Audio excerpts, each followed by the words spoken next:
Hey y'all. It's been a minute. Trust me. I tried to get through this book as quickly as I could. I was bored. As interesting as it was to want to get to know her story, because trust me, I want to know her story. Who didn't want to know about a black librarian that worked for J.P. Morgan? She passed as white in the early 1900s. I wanted to know that story. But the story was boring.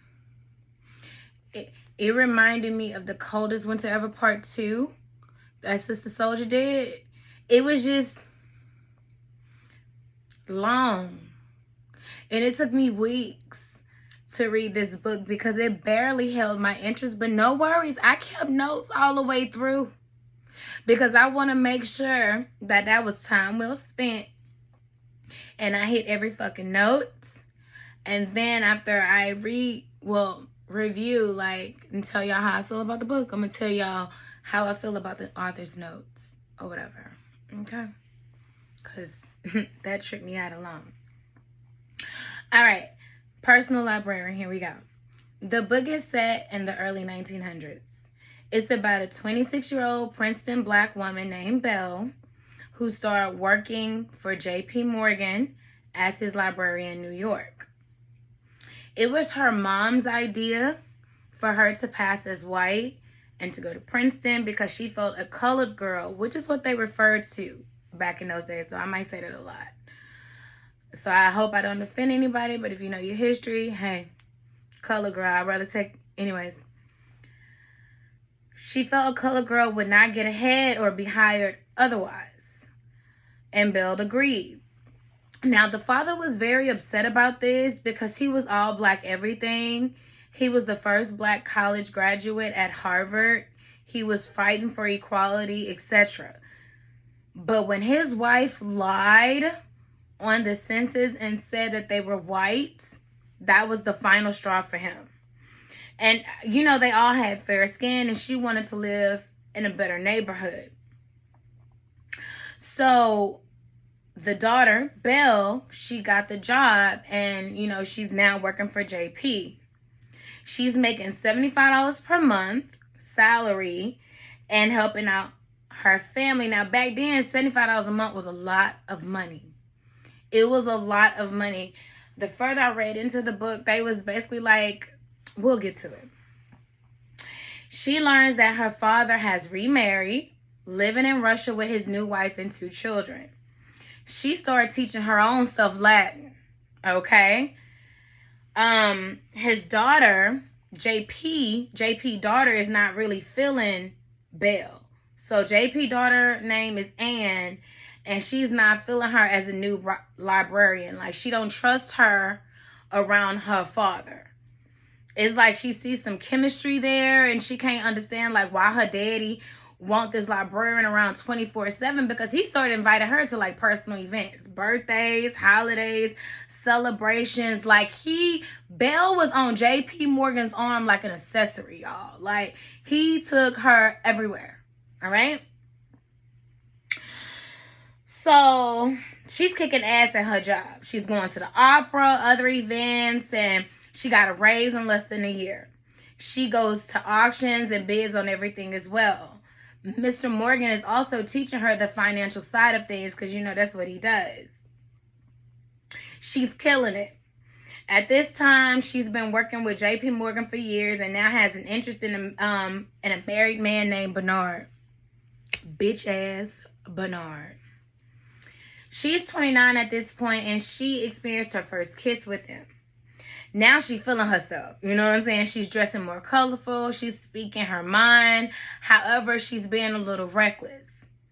And she's fed up with faking being white. So she's kind of on the borderline. She's like, I don't want to pass as white. Because I'm really a colored girl. I'm a black woman. So no matter how I portray myself when I step up outside this door, when I come home and I lay my head down at night, I know I'm a black woman. So she's really struggling with her identity or whatever. So she is just basically tired of faking white. She wants to come out. Because she wants to experience love now more than the opening. She knows she can't do that being white. You know what I'm saying? She can't get married because it would put her in a terrible position. You know, they are lynching people who are trying to pass at this moment. So she's playing a dangerous game by doing what she's doing. So now she has been working for 4 years and she's trying to take a trip to Italy to see her man, the husband, bitch ass Bernard, okay? But Mr. Morgan, he really smart. He catch wind of this and he forbids her to go see him on his dime. Because mind you, he's paying for everything. So when she go travel to go bid on books and artwork and everything like that to build this library up for him, he's flying her out, of course, you know, top of the line, first class hotels, all that on him. So he was like, look, if you want to have your little friend, you can have your little friend, but I'd be damned if you have an affair with him on my dime. Plus, you heard them rumors. Now, them rumors are that he was a Jew. So, you know, of course, with all that going on back then, no Jews, no colored. So, it's whispers. Bernard don't know it's whispers, but she hears the whispers. JP know it's whispers. So, he like, Plus, he kind of got a little thing for Bill. He, you know, they've been spending a lot of time together. That's his librarian. She basically there 12 hours a day. She's there 12 hours a day. Plus, they're on, like, weekends sometimes. And then, don't forget, she's going to operas. She's going to dinners and all these type of engagements. So, he wants her there. So, she's there a lot. All right? So, she loses her virginity at 28 to Bernard in Italy. 2 months later, she found out she pregnant. She pregnant, y'all. She pregnant. And of course, he's not happy about it and want her to take care of it. Who didn't see that coming? I did. With bitch ass Bernard. He convinced her to do so. She gets a horrible infection and ends up in the hospital for days. He didn't come see her. He didn't come see her once. He was writing like, oh, I tried. I was gonna come, but what had happened was, bitch ass Bernard, he wrong for that. Bernard, you wrong for leaving her like that. That was just so wrong.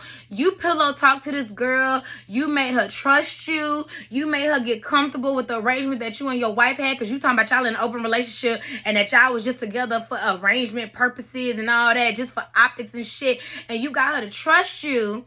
She lose her virginity to you. She gets pregnant by you. You force her, you convince her to have an abortion and then you leave her. She get an infection. That was wrong, Bernard. Like, I was really over you at that point. And at this point, we 50% in the damn book. This book was boring as hell, y'all. I'm just telling y'all the interesting parts that stood out to me. Y'all read it yourself and y'all be your own character. Y'all judge your own shit. But this is my opinion. Y'all hear from my opinion. It's a little dry. The book was a little dry. So I read it for all of us. Okay? Because black people do read. All right.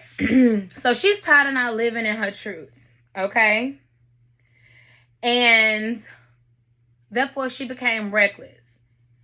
She's been working for Mr. Morgan for about 5 years now, and he's now more impressed with her than ever. She's now making more money than doctors. Can you imagine a librarian making more money as a surgeon? Because that's basically what she was. She was making like 5 times the normal rate of than average person, they said. So she was really up there with the doctors and the surgeons. That's awesome. I'm sorry, Bill, but that's fucking awesome. That was absolutely amazing. I love that. She was kicking ass. This was kicking ass, y'all. He also kissed her and wants to start an affair with her, JP. JP kisses Bill. Okay? And wants to start an affair with her, but they both decide, let's just keep it business. After the rejection, though, the relationship changed. He's jealous, short, condescending. They have a terrible fight. He goes on vacation. And while he's on vacation, he dies in Rome. Now, that really hurt Belle because, of course, they ended on a bad note. She never did get a chance to say, apologize for her part or, basically charge him up. She really want to charge him up and be like, hey, you really acting like this with me? Because I said, nah, I don't want to do this. I just want to keep it professional. So you just going to be cold? You know what I'm saying? Like, don't get me wrong. I heard the rumors that you was a SOB, but I didn't think you was going to be the SOB to me. You know what I'm saying? But now they couldn't even, make amends and make sure they were all good before he passed. Bitch ass Bernard is still writing her. He's still writing her, y'all. Bitch ass Bernard is still writing her. He's reclaiming his love for her, but she said she don't want anything to do with him. That's what she said. We all say that. She comes to learn she has been left two things in JP Morgan's will.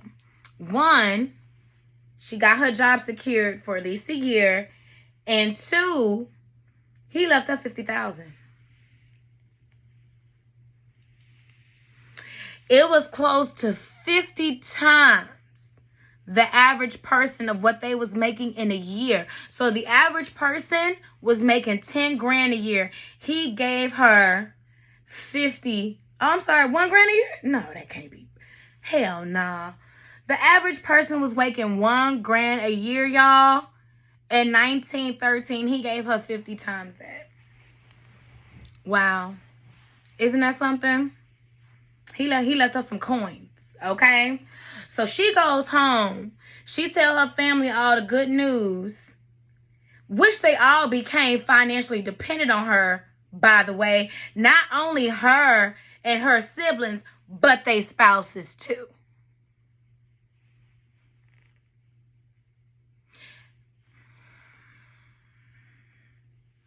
Can you imagine? I understand that I'm the breadwinner. I understand that this is a blessing. But damn, all y'all riding me. Sister, you got a teaching degree. You got a teaching degree. Brother, you got an engineering degree. You got a wife. You got a husband. You got a husband. But yet, I bought a duplex, so I'm on one side of the house and y'all on the other side of the house just sharing a 3-bedroom. The mama not working. Everybody just living on bail. I didn't like that. I didn't like that at all. Where are y'all money going? Y'all so comfortable. Y'all spouse is not even working. The wives, the sisters that are teachers, their husband's not even working. Why they unemployed? Why are they unemployed? I don't like how the hell y'all ass was just living on bail and the mama just let that shit happen. I don't like that. And Belle, you should have said something. You grown enough to be traveling to Italy, bidding on shit, spreading it low and wide with bitch ass Bernard. You could have kicked. I'm not gonna say kicked them out. It should have been some boundaries. Should have been some boundaries in place, Belle. That's all I'm gonna say, cause I ain't like that. She decides to meet up with her father.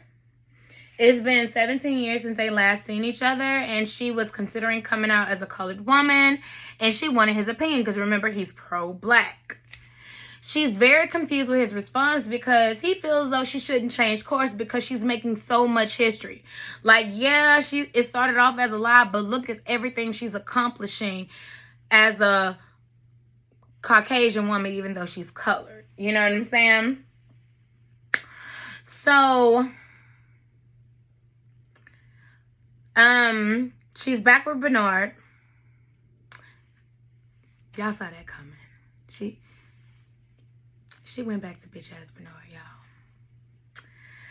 She finds out that the rumors of him being Jewish was true.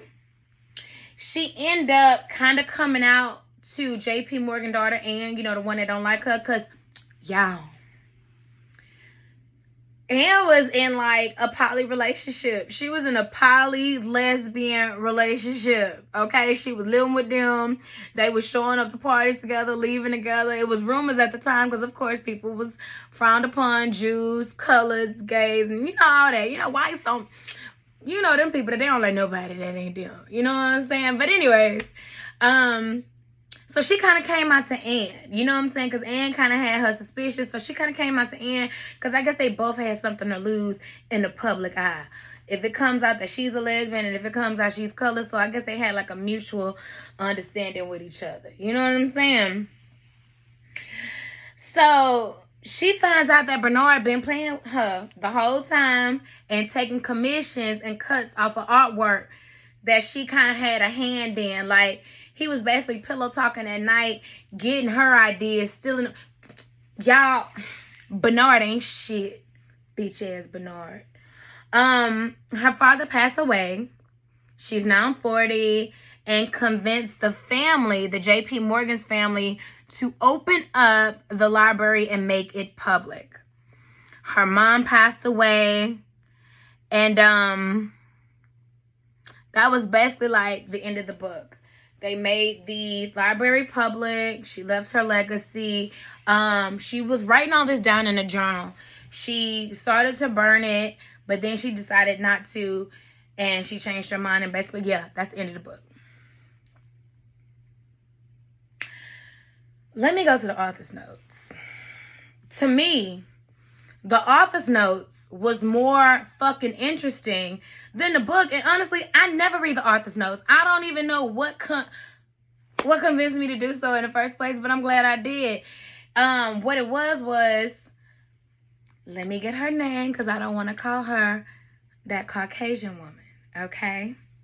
Because the book is written by two authors. It's written by an African-American author, and it's written by a Caucasian author. Hold on, let me go to that. And it's called The Personal Librarian. Hold on. Let me go to the beginning. What's her name? Marie Benedict. I hope I'm saying her name right. So that's the Caucasian one. So Marie, I think she lives in New York. If I'm not mistaken, she lives in New York, and she went to the library on her lunch break or whatever, or something like that. And she noticed the painting or the portrait of Belle hanging up, and she wanted to know her story, or somebody came up and told her story. So it was interesting. So she started doing all this research on this colored woman that passed as white to work at JP.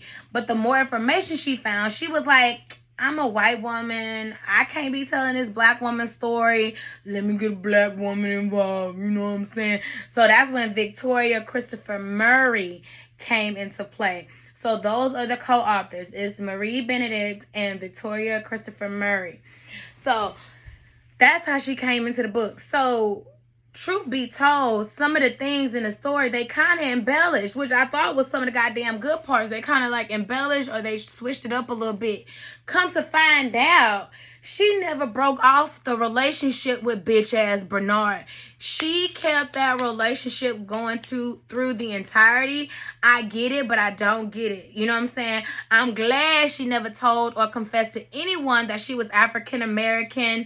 They kind of think that she did it with Anne, but to turn out, she never did confess to J.P. Morgan's daughter. She never did take that risk. She always kept it a secret for all those years that she was a black woman. She never let that cat out of the bag.